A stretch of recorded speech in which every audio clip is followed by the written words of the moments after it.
राम का जन्म। मंत्रीगणों तथा सेवकों ने महाराज की आज्ञानुसार श्यामकर्ण घोड़ा चतुरंगिनी सेना के साथ छुड़वा दिया।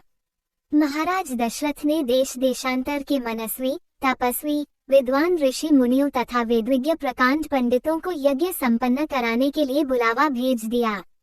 निश्चित समय आने पर समस्त अभ्यागतों के साथ महाराज दशरथ अपने गुरु वशिष्ठ जी तथा अपने परम मित्र अंग देश के अधिपति लोभापाद के जामाता ऋषि को लेकर यज्ञ मंडप में पधारे। इस प्रकार महान यज्ञ का विधिवत शुभारंभ किया गया। संपूर्ण वातावरण वेदों की ऋचाओं के उच्च स्वर में पाठ से गूंजने तथा समिधा की सुगंध से महकने लगा। समस्त पंडितों, ब्राह्मणों, ऋषियों आदि को यथोचित धन धान्य, गौ आदि भेंट करके सादर विदा करने के साथ यज्ञ की समाप्ति हुई। राजा दशरथ ने यज्ञ के प्रसाद चरा को अपने महल में ले जाकर अपनी तीनों रानियों में वितरित कर दिया। प्रसाद ग्रहण करने के परिणाम स्वरूप परमपिता परमात्मा की कृपा से तीनों रानियों ने गर्भ धारण किया। जब चैत्र मास के शुक्ल पक्ष की नवमी तिथि को पुनर्वसु नक्षत्र में सूर्य, मंगल, शनि, बृहस्पति तथा शुक्र अपने अपने उच्च स्थानों में विराजमान थे, कर्क लग्न का उदय होते ही महाराज दशरथ की बड़ी रानी कौशल्या के गर्भ से एक शिशु का जन्म हुआ जो कि श्यामवर्ण, अत्यंत तेजोमय, परम कांतिवान तथा अद्भुत सौंदर्यशाली था। उस शिशु को देखने वाले ठगे से रह जाते थे।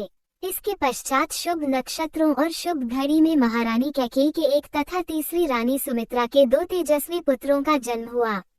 संपूर्ण राज्य में आनंद मनाया जाने लगा।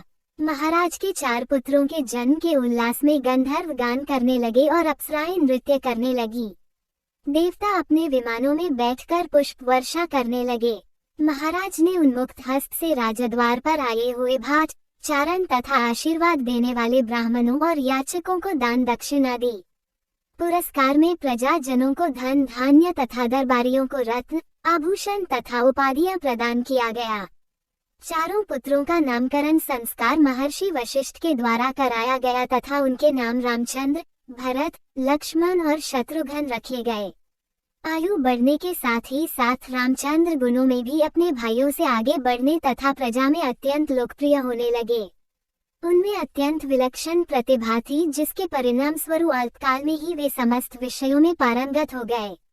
उन्हें सभी प्रकार के अस्त्र शस्त्रों को चलाने तथा हाथी, घोड़ी एवं सभी प्रकार के वाहनों की सवारी में उन्हें असाधारण निपुणता प्राप्त हो गई।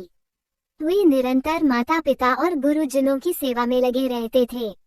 उनका अनुसरण शेष 3 भाई भी करते थे। गुरुजनों के प्रति जितनी श्रद्धा भक्ति इन चारों भाइयों में थी उतना ही उनमें परस्पर प्रेम और सौहार्द भी था। महाराज दशरथ का हृदय अपने चारों पुत्रों को देखकर गर्व और आनंद से भर उठता था।